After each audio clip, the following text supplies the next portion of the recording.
Hello everyone, last వీడియోలో చెప్పినట్టు master piece అయిన రమణ మహర్షి ఆశ్రమం గురించి ఈ షాట్ లో చూసేయండి. ఏంటి అంత స్పెషల్ అంటే it's all about meditation, silence and peace. ఎంత పీస్ఫుల్ అంటే ఆశ్రమంలో ఉన్న సైలెన్స్ కి కొండ మీద ఉన్న పక్షుల శబ్దాలు వినిపించే అంత.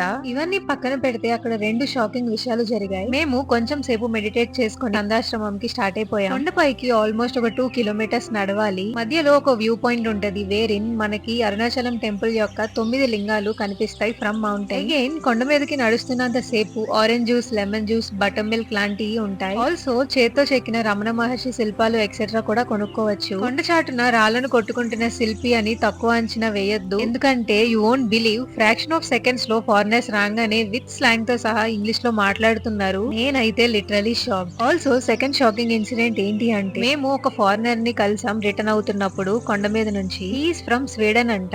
ఇది మీ ఫస్ట్ విజిటా అంటే ఆయన నా డేట్ ఆఫ్ బర్త్ అడిగి అప్పటి నుంచి నేను ఇక్కడే ఉంటున్నా అన్నారు. I was just speechless. చాలా మంది ఫారినర్స్ రావటమే కాదు, అక్కడ సెటిల్ అవుతున్నారు కూడా. సో అరుణాచలం వెళ్తే don't miss such Ramana Maharshi ఆశ్రమం. చలో మరి బాయ్.